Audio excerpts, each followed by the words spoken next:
all bets are off. President Donald Trump decided it was time for a well-deserved vacation. After weeks of diplomatic squabbles and Twitter feuds, he packed his bags and headed to Las Vegas, the glittering oasis of neon lights and questionable decisions. "What could possibly go wrong?" he muttered, adjusting his red baseball cap emblazoned with "Make America Great Again." Upon arrival, Trump was greeted with a red carpet, a brass band playing "Hail to the Chief," and a group of enthusiastic supporters chanting his name. "This is fantastic, just like a rally, but with more glitter and less truth," he declared, basking in the attention. His first stop was the hotel buffet. Trump waddled to the all-you-can-eat section, eyes gleaming at the sight of golden fried chicken and piles of shrimp cocktail. "This is tremendous, the best buffet ever. I could eat like a king here," he boasted to a bewildered family seated nearby. "Excuse me, sir, but this is a buffet, not a monarchy," one of them murmured, but Trump was already on his fifth plate. Later that evening, Trump strolled down the Strip, admiring the towering hotels and their glimmering lights. He encountered a street magician who insisted on showing him a card trick. "Pick a card, any card," the magician said, his fingers flicking like a nervous twitch. "I'll show you a card," Trump retorted, pulling out a business card for Trump Tower. "This is the best card. It's worth more than your entire act." The magician, unfazed, said, "Okay, but I'm not a fan of your policies, so maybe you should pick a different card." "Policies?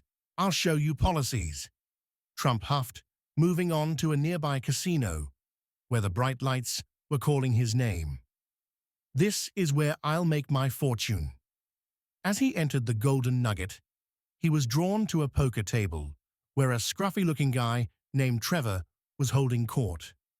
Trevor had steely blue eyes and a casual demeanor that screamed low stakes, yet somehow he radiated an air of confidence that piqued Trump's interest. "Hey, Trevor, what's the stakes?" Trump called out, his excitement palpable. "I can handle anything. I'm a great poker player. Tremendous." Trevor smirked, taking a long drag from a joint before answering. "Well, it's a low-stakes game, but I'm willing to up the ante. How about we throw in something really valuable?"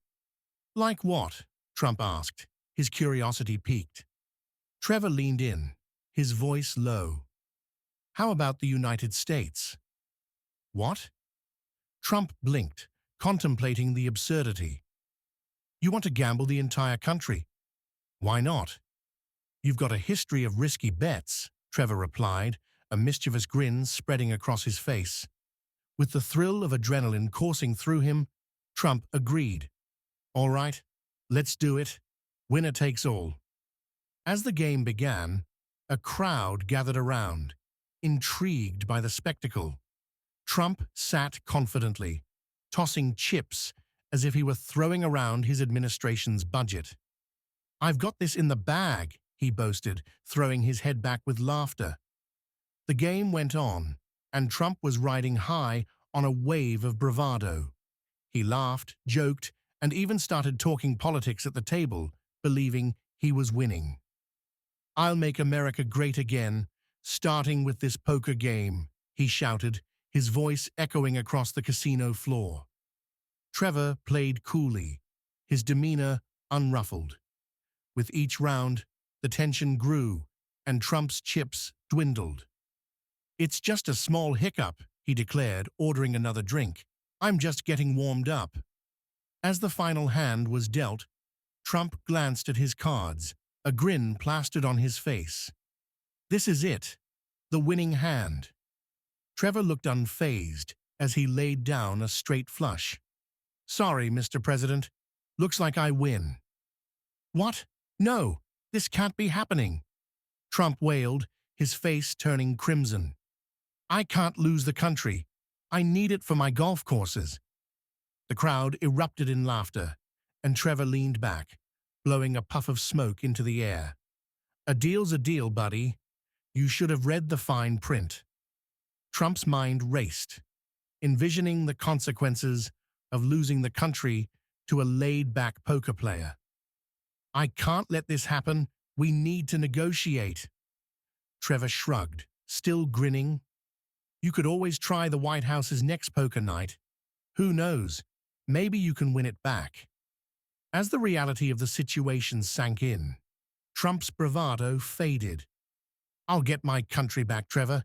This isn't over. Trevor laughed. Good luck with that. I'll be in my basement counting my winnings and maybe rolling a few more joints. Defeated but not broken, Trump staggered away from the poker table, his mind racing with thoughts of regaining control. I'll show them. I'll start a new campaign. Bring back America. As he left the Golden Nugget, the lights of Vegas glimmered around him. With his country at stake, Trump realized one thing. In Vegas, as in politics, nothing was ever truly what it seemed.